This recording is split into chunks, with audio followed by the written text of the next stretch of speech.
बिस्मिल्लाहिर्रहमानिर्रहीम अस्सलाम वालेकुम मेरे देसियो परदेसियो। अज मैं बनाने लगी हाँ चिकन दे कलेजियाँ पोटे दिल। ते अज दी रेसिपी पुत्तर बड़ी मज़ेदार है मेरे परदेसियो देसियो। ते माँ दी वीडियो नूं पूरा वेखना, कट कट के नहीं वेखना। ते बहुत मज़ेदार मैं बनाने लगी हाँ। 2 दरमियाने साइज के प्याज है पुत्तर, 1 टमाटर है बड़े सारे साइज का, ते हरियां मिर्चां 3 ने, अदरक का टुकड़ा तुहाडे सामने ही है, ते लसन जेडे 5-6 पीस ने बस।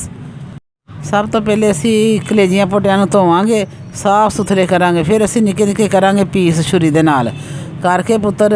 फिर मैं रखांगी चुल्हे उत्ते पानी बोल दे विच, वो निक्के निक्के पीस मैं पावांगी उहदे विच, ते नाल ही उबाले चढ़न लग जाने। चुल्हा बाल दिता वा। अगर तुसी भी मेरे चैनल ते पुत्तर नए हो ना, भज के मेरे चैनल नूं सबसक्राइब करो, लाइक करो, शेयर करो, ते मेरी वीडियो नूं वेखो। पुत्तर नाल लगे हुए बैल दे बटन नूं ऑन कर दो जल्दी ना जाके। ਇਹ ਤੁਸੀਂ ਵੇਖ ਸਕਦੇ ਜੇ ਬਾਲੇ ਚੜ ਗਏ ਨੇ, ਪੱਕਦਾ ਪਿਆ ਵਾ। ਤੇ ਪਾਣੀ ਸਾਰਾ ਤੁਸੀਂ ਰੋੜ ਦੇਣਾ ਵਾ ਟੋਕਰੀ ਵਿੱਚ ਪਾ ਕੇ, ਤੇ ਪਾਣੀ ਸਾਰਾ ਰੋੜ ਦੇਣਾ। ਸਾਫ ਸੁਥਰੀਆਂ ਹੋ ਜਾਣੀਆਂ, ਉਬਲ ਜਾਣੀਆਂ ਨੇ, ਸਮੈਲ ਖਤਮ ਹੈ। ਥੋੜ੍ਹਾ ਜਿਹਾ ਨਮਕ ਵੀ ਇਹਨਾਂ ਵਿੱਚ ਪਾਇਆ ਸੀ ਕਿ ਇਹਨਾਂ ਦੀ ਬਿਲਕੁਲ ਸਮੈਲ ਖਤਮ ਹੋ ਜਾਵੇ। ਇਹ ਤਰੀਕਾ ਕਰਨ ਦੇ ਨਾਲ ਬਹੁਤ ਹੀ ਮਜ਼ੇਦਾਰ ਕਲੇਜੀਆਂ ਪੋਠੇ ਬਣਦੀਆਂ ਤੇ ਸਾਫ ਸੁਥਰੀਆਂ ਮਜ਼ੇਦਾਰ ਬਣਦੀਆਂ। ਅੱਲਾ ਜਾਣੇ ਖਾਓਗੇ ਤੇ ਪਤਾ ਲੱਗ ਜਾਏਗਾ ਤੁਹਾਨੂੰ। देसियो परदेसियो मेरे धीओ पुत्रो, मेरे भैनों भराओ, तुसी माँ की फुल सपोर्ट करनी है। मेरे चैनल नूं कामयाब करना, तुहाडी कामयाबी दे नाल ही मैं कामयाब होना। तुसी मेरे चैनल की फुल सपोर्ट करनी है। 1 असी चम्मच पा लिया हांडी विच तेल दा, सरसों दे तेल दा। 2 दरमियानी हुई प्याज पानी है विच, ते हल्का हल्का उन्हां नूं तुसी फ्राई करना वा, पिंक पिंक हो जाए। फिर उहदे विच पाना लसन।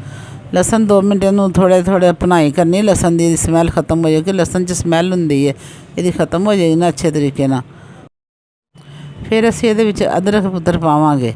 मेरे देसियो परदेसियो, मेरे चैनल नूं सबसक्राइब करो, लाइक करो, शेयर करो, ते मेरी सपोर्ट करो। तुहाडी सपोर्ट दे नाल ही मैं अगे वधना। हुण मैं पाया इहदे विच अदरक दा पेस्ट भी, हल्की हल्की आंच ते इहदी करांगी भुनाई। अदरक का पेस्ट पाने तो बाद पुत्तर असीं इह टमाटर पाने ने। 2 कट्टे हुए टमाटर पा के इन्हां नूं हल्की हल्की आंच ते भुनाई करनी। नाल ही हरियां मिर्चां 3 पातियां, ते पानी दा घुट ला के ना, ते नमक पाया विच। नमक पाने तो बाद हल्दी पानी है, फिर कालियां मिर्चां पानियां। फिर उहदे विच मैं थोड़ियां जिहियां कुट्टियां मिर्चां जेहड़ियां पुत्तर ओह पा दांगी कि हांडी दा जायका बन जावे, मज़ेदार हांडी हो जावे एड्डी सोहनी। हल्की हल्की इहदी भुनाई करांगी। ते तुसी मेरी फुल सपोर्ट करनी। मेरे बच्चे, मेरे देसियो परदेसियो, मेरे परदेसी बहुत अच्छे ने, मेरी फुल सपोर्ट करनगे।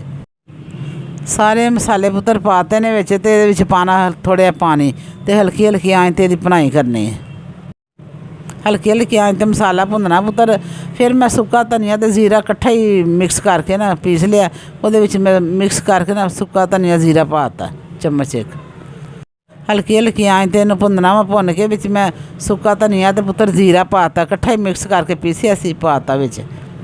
ते हुण असीं इहदे मसाले सोहना तरह भुनिया गया वा, इन्ना मज़ेदार बन गया। हुण इहदे विच पावांगे कलेजियां पोटे कट्टे हुए उबले, ते उन्हां दा पानी नितार लिया सी टोकरी विच कढ के, साफ सुथरियां हो गईयां। इहदे विच कोई स्मैल नहीं आएगी। अल्लाह जाने तुसीं पका के खा के वेखो, भज के जाओ, बनाओ, मिंट लाओ, अद्धा किलो कलेजियां लियाओ पोटे ते दिल, ते इन्ने मज़ेदार पकदे ने। अल्लाह जाने तुसीं रोटी खाओगे तुहानूं मज़ा आ जाएगा। वेखो इहदा रंग रूप वेखना। हुण 3-4 मिनट इन्हां नूं कलेजी पोटियां नूं भुनना वा। फिर बाद थोड़ा जिहा पानी पा देना वा, ते चंगी तरह पक जान।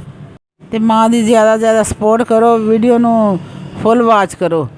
थोड़ा जिहा पानी पाया सी ना विच, ओह हुण सुक गया, असीं भुन लिया वा। हुण इहदे विच पावांगे 2 कप पानी दे, ते इहनूं चंगी तरह पका लांगे। मसाला फिर बन जाएगा। तो हुण ढक्कन दे के ना इहनूं 20 मिनट पुत्तर पकाना, फिर ये बड़ी मज़ेदार हांडी बन जाएगी। ਇਹ तुसीं हुण वेखियो 20 मिनट मैं उत्ते पकाना ढक्कन दे के। 20 मिनट असीं इहनूं पानी पा के पका लिया वा। माशाअल्लाह एड्डा सोहनी ग्रेवी बन गई है हल्की हल्की आंच ते। ते ਇਹ तुसीं हुण वेखो तनूर दीयां रोटियां लवाओ फटाफट। कोल तनूर है ते बेशक घर पका लो। मैं ते तनूरों लिआंदियां पुत्तर, तनूर तो लवा के लिआई आं, आटा लै जानी, तनूरों लवा लिआनी आं। ते तुसीं बेशक घर पका लो, तुहाडी अपनी मर्जी है। ते हांडी दा रूप रंग वेखो। मिलने आ पुत्तर हुण नवीं एक वीडियो दे नाल। ते अपना बहुत सारा ख्याल रखना, मां नूं दुआवां 'च याद रखना। अल्लाह हाफिज़।